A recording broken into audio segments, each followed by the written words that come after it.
Buat apa kita boikot dan kita sebut boikot itu fisabilillah kalau tidak jadi jalan kita masuk ke dalam surga? Jadi seakan-akan yang wajib memboikot itu adalah hanya umat Islam. Padahal seluruh manusia ini selama dia jadi manusia maka dia akan melakukan boikot itu. Tetapi hanya umat Islam yang mampu menjadikan momen ini sebagai jalan ke surga. Jadi momentum masuk surga saat ini paling tidak itu dengan cara boikot itu. Bahwa ekonomi dan militer adalah satu kesatuan yang tidak bisa mereka pisahkan. Maka kalau dihantam hartanya, maka berkurang pula anak-anak mereka menjadi lemah dan kemudian habis pula tentara mereka.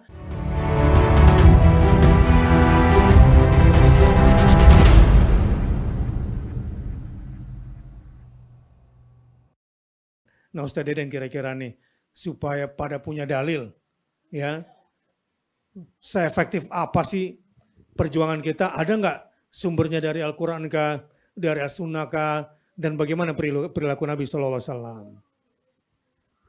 Baik, mohon izin,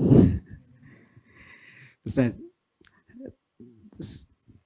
boikot fisabilillah apa tidak menjadikan menggiring bahwa yang memboikot itu hanya umat Islam?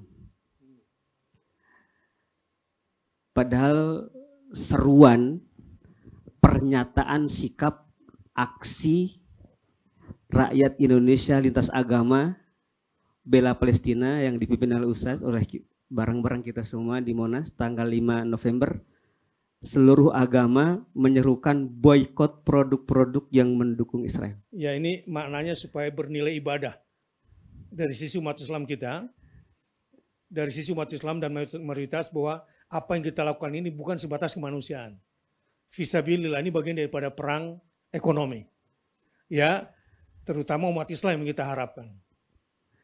Baik, berarti ini ada dua keuntungan bagi kita ketika melakukan boikot.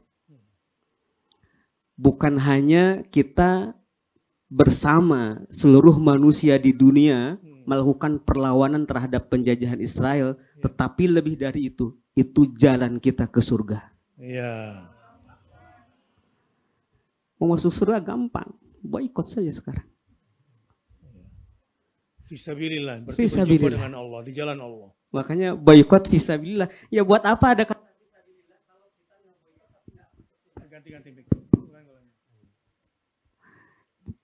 Buat apa? Ya, buat apa kita boikot dan kita sebut boikot itu fisabilillah kalau tidak jadi jalan kita masuk ke dalam surga?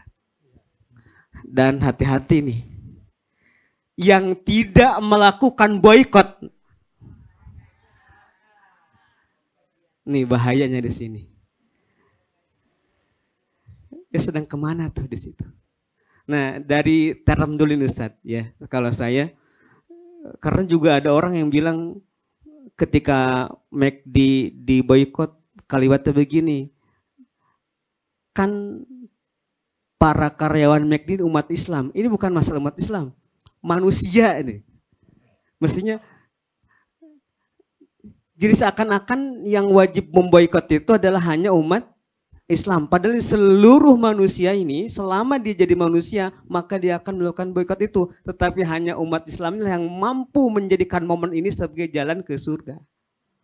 Nah gitu. Jadi nggak sederhananya. Jadi momentum masuk surga zaman saat ini paling tidak itu dengan cara boikot itu. Contohnya di masa Rasul ada nggak? Ustaz Hussein mau komen dulu. Kalau gitu yang kasihan kaum anak muda sekarang nih. Susah kebagian boikot karena boro-boro Ustaz. Yeah. Emang udah nggak pernah Starbucks.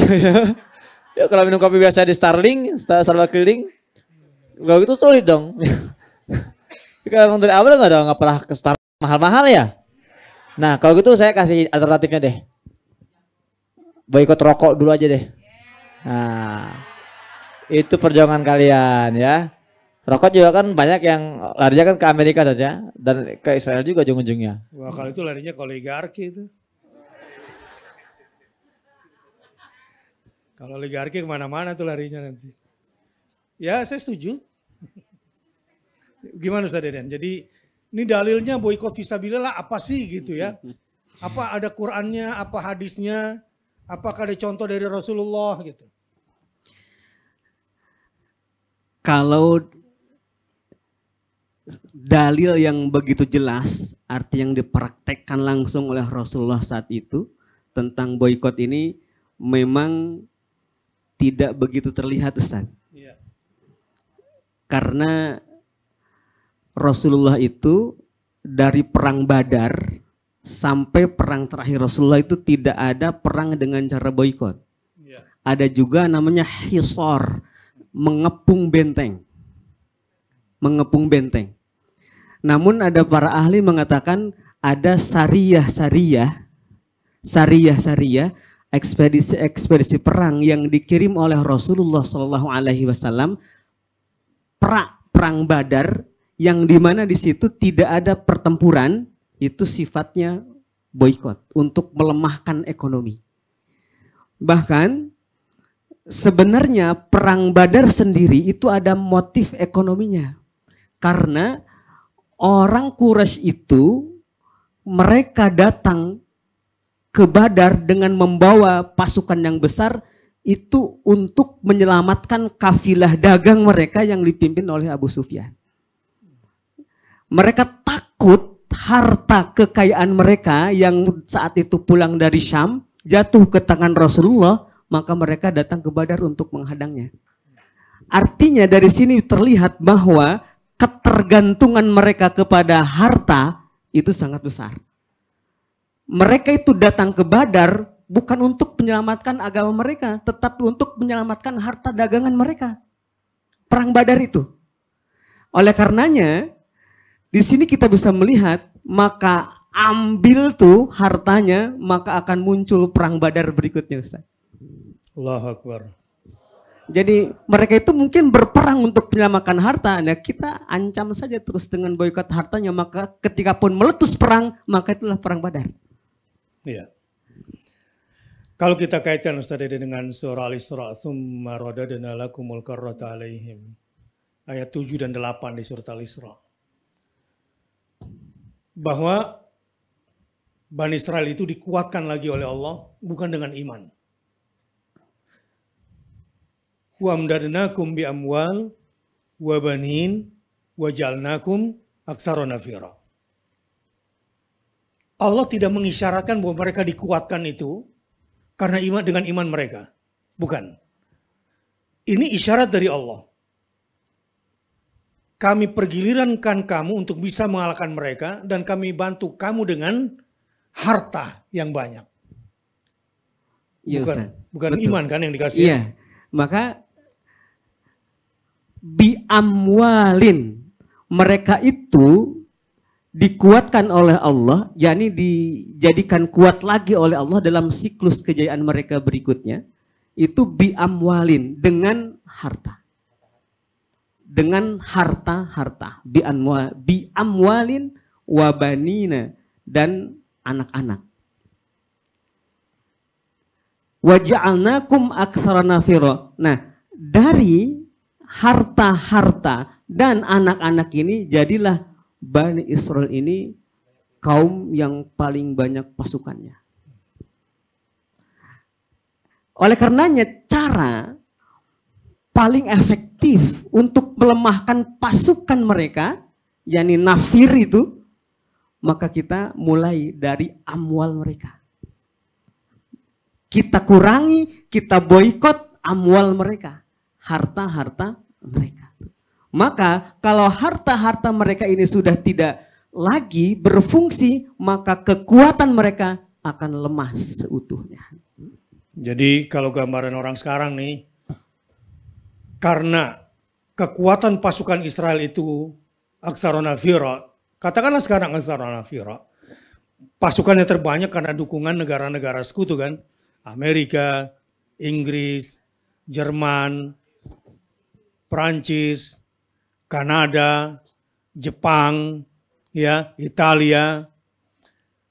Ini kan pasukan-pasukan kuat. Kenapa mereka kuat? Ya karena punya harta yang didukung tadi dengan produk-produk tadi. Sebut namanya apa misalnya? Star apa lagi? Mac apa lagi? Apa lagi? Hah? Dan macam-macamnya. Dan perusahaan-perusahaannya di Indonesia kan yang punya Inggris apa nih? Consumer Goods. Punya Inggris. Unilever misalnya, gitu ya. Nah, ini semua yang mendukung tentara-tentara mereka. Dan mereka itu sangat menuhankan ini.